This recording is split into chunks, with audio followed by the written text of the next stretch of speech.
So it's Sunday morning, you've got your lesson all together, you're kind of excited about it. The class is all in the same room now. You've drank your coffee, you've got the donuts, and now you're at the front of the room and you begin to teach. You put your first points out there, and then you want to hear back from the class. So what do?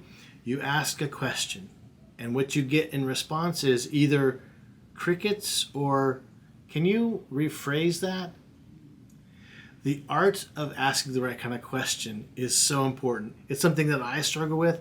And so I did some research about what it takes to ask and generate the right kind of question. And I think I just want to share it with you. So let's talk about some teaching.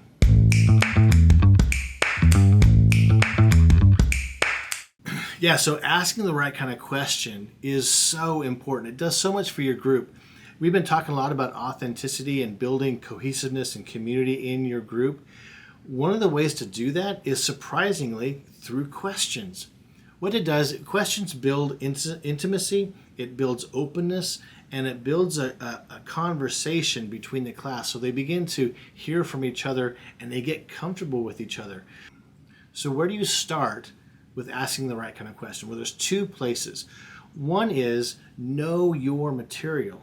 The more you know and the more you're confident about what you're going to be teaching, the more comfortable you are with asking some of those questions. I find for myself, when I really know what I'm teaching about, my questions come very easy. It's when I'm not very confident in what I'm teaching that I'm kind of struggling for either the right answer, or I'm just struggling to have the right kind of questions, so I get those stares back. Another thing that's really good to do before you even start the class is prepare your questions.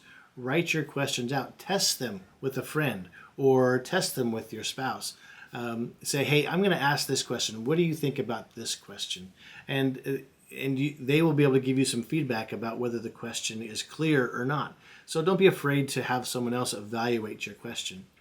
If you're using a guide, look at the questions that they have in the guide. Now, they've done some of that work that we've just been talking about, and so you can reword the question that is already in the guide. And it kind of teaches you ways to ask questions, or in some cases, ways not to ask a question.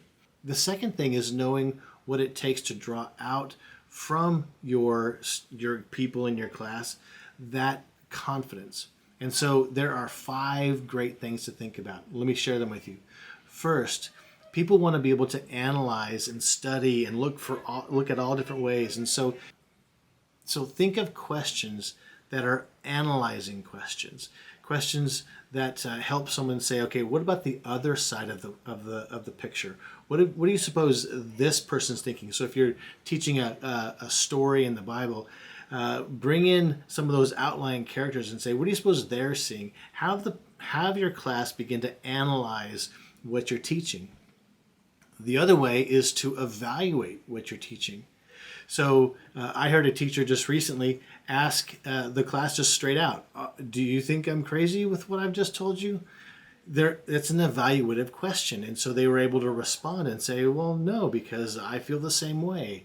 Being able to evaluate is so important. You get to hear people's value systems. You get to hear people what's important to people.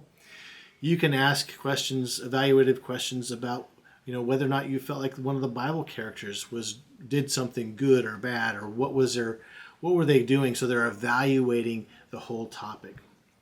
Another great way is to compare. So you're asking them to say, okay, let's take what this person did and what this person did. Here's a great example. When we look at Moses and Pharaoh, we're going to compare what God did with both of those people, and we notice that they did the same thing. So you're asking people to compare what you're saying. So compare their truths.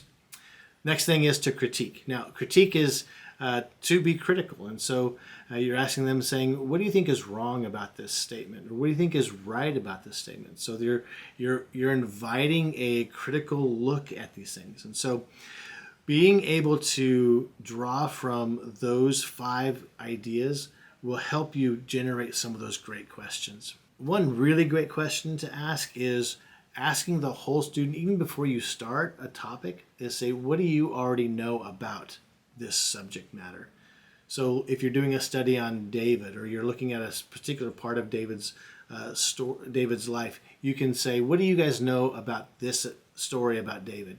And you will draw out those, what they already know.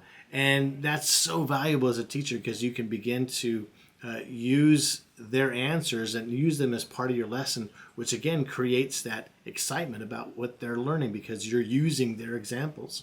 What are some things not to do when it comes to asking questions? Well, the first thing is not to ask yes or no questions. That's pretty self-explanatory. Yes or no questions shut down a conversation because there's nothing else to do after that.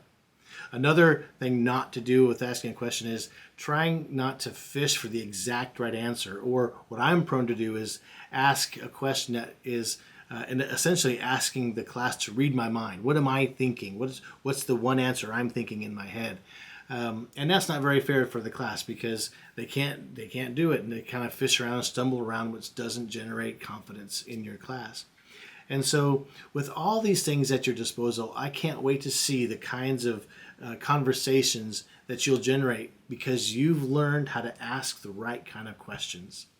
I love what you're doing, and I am so honored to be a part of your ministry. And I'll see you this Sunday.